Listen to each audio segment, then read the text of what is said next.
Hi everyone, this is Hannah Brown, and my article was called New Pedagogical Approaches for Teaching Elementary Science to Limited English Proficient Students. This was written by Christopher Vang, who was an elementary school teacher, and throughout his career, research showed him that second language learners are better in math and science classes compared to language arts and social studies classes because they require fewer English skills. But he personally disagreed with this because he noticed that his second language learners struggled with science because the curriculum was more challenging, and this left them confused and overwhelmed since they didn't really have a background in scientific thinking. So he decided to do his own research and read a lot of textbooks, and he discovered eight strategies for teaching science. And he focused on positive attitudes. No matter what the lesson, he believed that positive attitudes needed to be in the classroom to encourage students to engage in learning. So the first strategy was expectation. He believed that teachers need to set up clear teaching and learning expectations for teachers and students.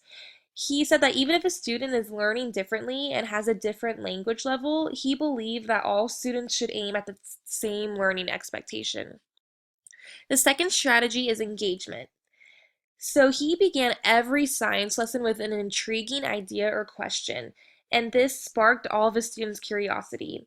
And the questions allowed him to preview and review students' prior knowledge of subject matter. And the main purpose of this section was to make sure that students' minds are ready for instruction. And this relates to our class, learning about SEDI. Tapping prior knowledge is one of the SEDI's main components. So it's cool how this reflects back to our class.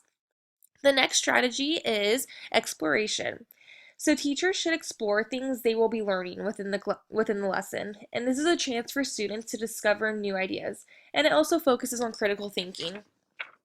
So many students, no matter the language level, enjoy exploring new things, and they could do this through observing, classifying, communicating, and interpreting. And he really focused on contextualizing the lessons, like how we learn in class 2 for Sedai, by doing hands-on activities and just getting physical, like observing fossils, doing lab experiments, and observing plants. The next strategy is explanation. So he believed that this was the meat of teaching and learning science. Teachers need to give students explanations for the science they are teaching.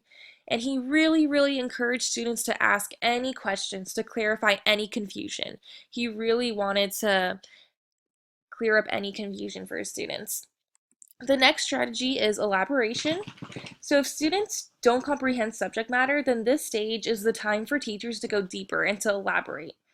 Teachers can do this by explaining, comparing, contrasting, providing additional information, modeling scientific development, use reflective thinking, and really checking for understanding. That's the most important thing. Check for understanding. The next strategy is experience. So, because of state mandates, science curriculum is limited to inside the classroom and a limited instruction time. Teachers really need to think outside the box, such as visiting a museum, collecting leaves in a schoolyard, planting, and all these direct experiences will clear up misconceptions for English learners.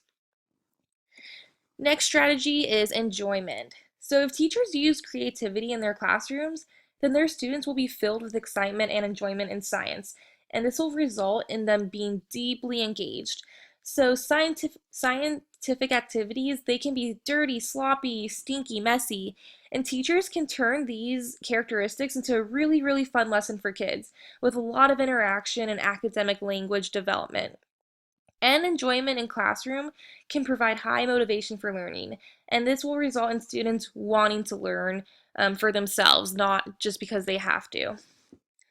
The last strategy is evaluation. So this is the stage for final checking for understanding.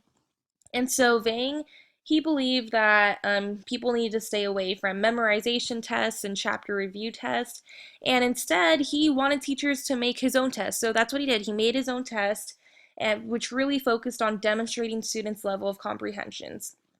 So all this relates back to what we're learning in class, like tapping into prior knowledge, staying away from pencil and paper tests, providing a positive effective domain, checking for comprehension, really encouraging student interaction with each other and hands-on activities.